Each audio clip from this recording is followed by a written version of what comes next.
Hi hello నమస్తే నేను మీ anchor Tejan welcome to my show and ఈరోజు మనతో పాటు ఒక స్పెషల్ గెస్ట్ ఉన్నారు. ఎట్లా అంటే షార్ట్ ఫిల్మ్స్ వెబ్ సిరీస్ చేసుకుంటూ సీరియల్ స్థాయి వరకు వచ్చారనమాట. సో మనతో పాటు యాక్టర్ ఇమ్రాన్ గారు ఉన్నారు. సో వెల్కమ్ చేద్దాం అన్న. హాయ్.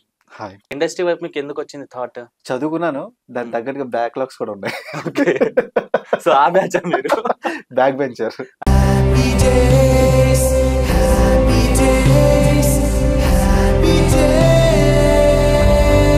చదువులో ఫెయిల్ అయిన వాళ్ళు ఎవరైనా సరే సినిమాల్లో ట్రై చేయొచ్చా? సినిమాలో ట్రై చేయొచ్చు అని కాదు, ఎవరి ఇంట్రెస్ట్ వాళ్ళది. ఇప్పుడు ప్రెసెంట్ చూసుకుంటే Bigg Boss season 8 winner Nikhil గారు. అవును.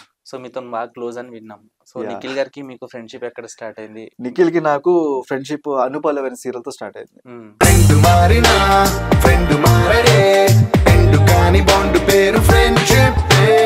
ఫ్యామిలీ విషయానికి వస్తే మీ ఫాదర్ కొన్ని సిచ్యువేషన్స్ లో మీ కళ్ళ ముందే బాధపడుతుంటే మీరు చూడలేక తట్టుకోలేక ఏం చేయలేని స్థితిలో ఉన్నారని విన్నాం. మరి అది ఏంది అసలు ఫాదర్ స్టోరీ మీది? అసలు ఎలా ఎక్స్పైర్ అయ్యారు ఫాదర్? మా డాడీని నా చేతులారా పోగొట్టుకున్నానని ఈ రోజు కూడా నాకు ఆ గిల్టీనెస్ బాగా ఉండిపోయింది. నాకు ఆయన అరిచిన ప్రతి అరుపు నాకు ఇప్పటికీ చెవిలో వినిపిస్తూనే ఉంటది. అది